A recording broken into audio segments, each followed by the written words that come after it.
Euzu billahi mineşşeytanirracim. Bismillahirrahmanirrahim. Elhamdülillah ve salatu ve selamu ala Resulillah. Değerli arkadaşlar, Hazreti Ali'den hikmet parıltıları okumalarımızın 10.sunu yapmak üzere birlikteyiz. Takip ettiğimiz kitap 2006 yılında neşredilmiş, piyasada mevcudu bulunmayan, baskısı tükenmiş bir kitabın aynı ismi taşıyor. Hazreti Ali'den hikmet parıltıları. Bu 274 vecizeden meydana gelmektedir. Bu vecizeler alfabetik olarak sıralanmış. Biz bu vecizeleri tercüme ettik.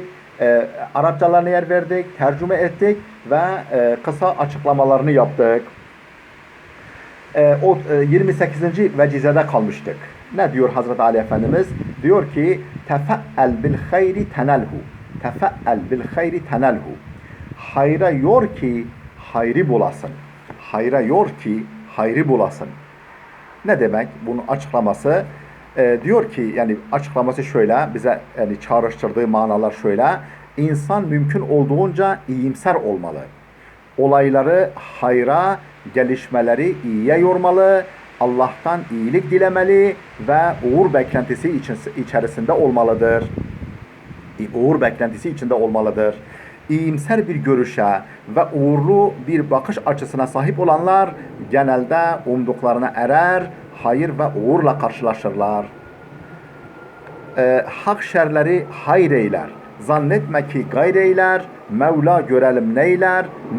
Neylerse güzel eyler mısraları böylesi mümince bir bakış açısının ifadesidir. Yani İbrahim Hakkı Erzurumi'nin hak şerleri hayır eyler. Zannetme ki gayr eyler.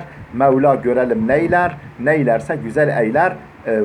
Yani efendim, bu mısralar böyle bir güzel bakış açısının, mübarek bir bakış açısının ifadesidir.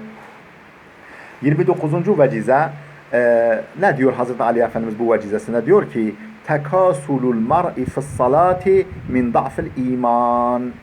Tekasulul mar'i fis salati min da'fil iman. Tercümesi: kişinin namazındaki üşengeçliği imanının zayıflığından dolayıdır. Yani namazdaki üşengeçlik, efendim, gerek namaza kalkarken, gerek namazı eda ederken bu gösterilen üşengeçlik neyden kaynaklanıyor? Efendim, büyük ölçüde imanının zayıflığından dolayıdır.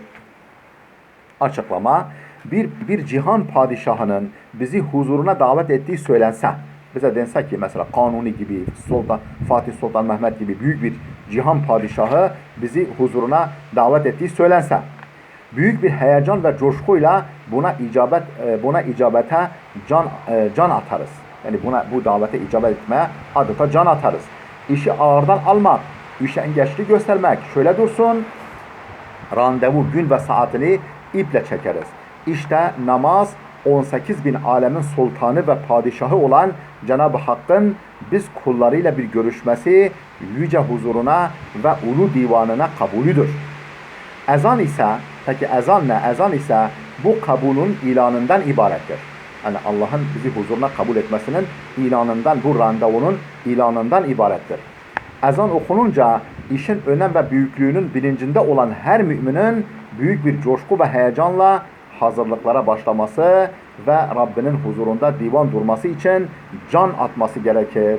Buna ters bir tutum ise elbette meselenin bilincinde olmama ve iman zafiyeti taşıma işareti sayılır. 30. vecize tavadu'ul mar'i yukrimuhu.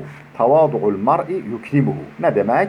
Alçak gönüllülüğü kişiye onur kazandırır.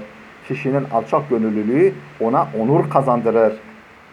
İzah, açıklama: alçak gönüllülük kişinin kendini gerçek anlamda tanıdığının işaretidir. Yani bir insan ne zaman alçak gönüllü olur? Eğer gerçek anlamda kendisini tanıyorsa. Yani alçak gönüllülük, tevazu, kişinin gerçek anlamda kendisini tanıdığının işaretidir. Ne demek? Bunu da açıyoruz. Haddini bilmenin alametidir.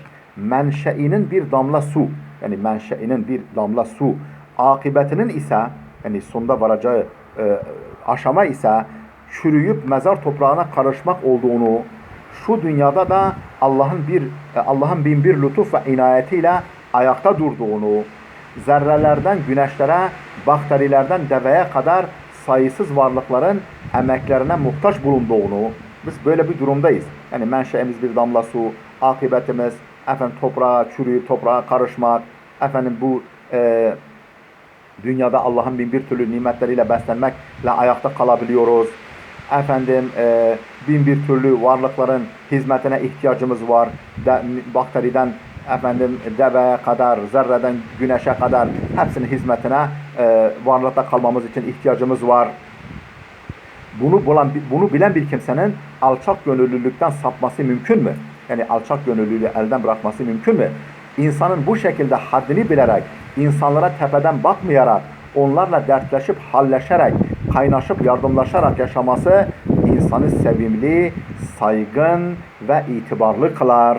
Büyüklenerek insanlardan uzaklaşan, fil dişi kulelerde yaşama yolunu tutan insanlar ne kadar güçlü olurlarsa olsunlar aslında zelildirler. İnsanların gözünde ve gönlünde aşağı konumdadırlar. Tarihte böylelerinin düşüşü de çok acı olmuştur. Firavunlar buna örnektir. Allah böyle kötü durumlardan hepimizi muhafaza buyursun. Değerli dostlar, bugünkü dersimiz de burada dursun. Gelecek dersimize kadar Allah'a emanet olun.